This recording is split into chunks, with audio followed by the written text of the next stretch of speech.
Today, I'm going to show everybody how I lost all of my belly fat by focusing on insulin resistance. And I did it without counting calories, eliminating carbs, and no extreme exercise. I will show you my before and after picture, which can be a little embarrassing for me, but the great thing about this is that this is something that you can do for free.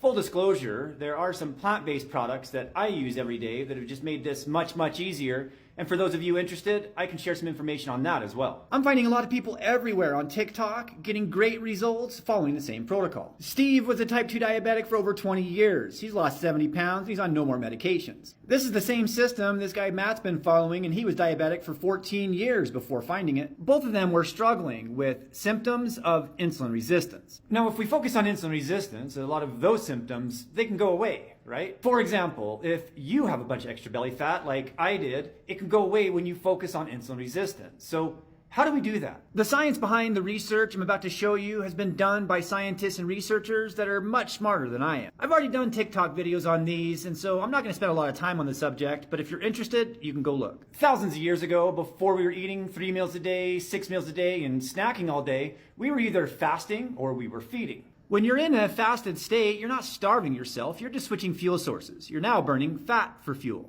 Most of us have hundreds of thousands of calories of fat for fuel, and the body feels really good when it's burning fat. To accomplish this, we need to keep our glucose and insulin levels low. And to do that, we need to cut out snacking. And this can be really hard for some people, but I'm going to show you a few things that can make it much easier. And when we're in a feeding state, it's really important to enjoy good food, but also to avoid glucose and insulin spikes, which you can do naturally, and avoid overeating. This is the hard part, but I'm going to show you how you can make it easier. This process can be adjusted for any lifestyle or schedule. For me, when I wake up, I'm fasting, so my insulin levels are nice and low, and I'm burning fat for fuel. And to help me keep my insulin levels low, prior to eating, I'm gonna focus on soluble and insoluble plant fibers. This helps me keep my insulin levels in check. That way I can get back to burning fat as soon as possible. In my videos, you'll see that I still eat carbs. That's why it's so important for me to have soluble fibers prior to my meal. And for dinner, I'm gonna do the same thing. When I'm fasting in the beginning of the day and in between meals, there's no snacking, because snacking is the enemy, but water is okay. If you wanna do this for free, it's water only.